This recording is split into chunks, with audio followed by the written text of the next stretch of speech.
এইটো কি ভুল আছিলে প্ৰশ্নটো ঠিক আছে এইটো মই 17টা ট্ৰায়াঙ্গেল আছিলে বুলি কৈছিলো আপোনালোকে প্লিজ এবাৰ চাই ল'ব লাষ্ট ভিডিঅ'টোত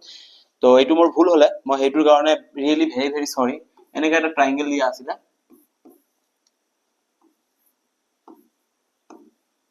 এনেকা আছিলে এনেকা আছিলে এনেকা আছিলে ঠিক আছে এইটো এটা ট্ৰায়াঙ্গেল দিয়া আছিলে আৰু সুধিছিলে যে এইটোত কিমানটা ট্ৰায়াঙ্গেল আছিলে ঠিক আছে তো মই কি কৈছিলো মই যেনেকে কৰিছিলো মই তেনেকে কৈ আছো ইয়াতে একচুয়ালি মই প্ৰথম টাৰ্গেট এইটো কৰিছিলো ইয়াতে কেইটা ট্ৰায়াঙ্গেল আছে আপোনালোকে যদি চাব যায় ইয়াতে কেইটা ট্ৰায়াঙ্গেল আছে 1 2 3 তেনেহলে আমি নিয়ম মতে জানো 1 + 2 + 3 = 6টা কিন্তু পথালিকি লাইন এটা আছে দুটা আছে ইনটু 2 তেনেহলে কেইটা হৈ যাব টোটাল 12টা 12টা এতিয়ালৈকে কনফার্ম হল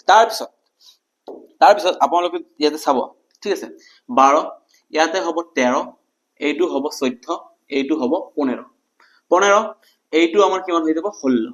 ঠিক আছে তেনেহলে টোটাল কেইটা হৈ গল 16টা হৈ গল এতিয়ালৈকে কিন্তু মই এইখিনি কৰাৰ পিছত আকৌ এটা কৈছিলো যে গোটেইখিনি ট্ৰায়াঙ্গেল এটা টোটাল 17টা বুলি কৈছিলো কিন্তু বাই মিস্টেকলি মই ইয়াতে তাৰ পিছত দেখি গম পালো যে ইয়াতে আৰু ট্ৰায়াঙ্গেল আছে কেনেকে আৰু বেছি ট্ৰায়াঙ্গেল আছে আপোনালোকে চাব 17টা আমি পাইছিলো ঠিক আছে 17টাৰ ভিতৰত মই গোটেইখিনি এটা ধৰি 16টা এনে পালো আৰু গোটেই ট্ৰায়াঙ্গেলটো এটা 17টা কিন্তু ইয়াতে আৰু এটা বস্তু আপোনালোকে চাব ইয়াতে কেনেকে আৰু ট্ৰায়াঙ্গেল আহিব অকনমান চাব ঠিক আছে এইটো ধৰা হোৱা নাই তাৰপিছত এইটো এটা ঠিক আছে 17 প্লাস 2 কিমান হ'ব 19টা আছে ইয়াতে কেইটা ট্ৰায়াঙ্গেল আছে 19টা ট্ৰায়াঙ্গেল আছে তো আই এম ৰিয়েলি ভেৰি সৰি যে মোৰ অকনমান মিস্টেক হৈছিলে এই কাৰণে মই বহুত বেছি দুখিত আপোনালোকৰ সন্মুখত ঠিক আছে মোৰ যেটো ভুল হৈছিলে মই এটো আজি সঠিক কৰি দিলো ঠিক আছে আপোনালোকে যদি পাৰে এবাৰ লাষ্ট ভিডিঅটো চাই ল'ব তাতে বাকি প্ৰশ্নখিনিও আছে ধুনিয়া প্ৰশ্ন আছে আপোনালোকে এবাৰ চাই ল'ব তো আমি বেছি টাইম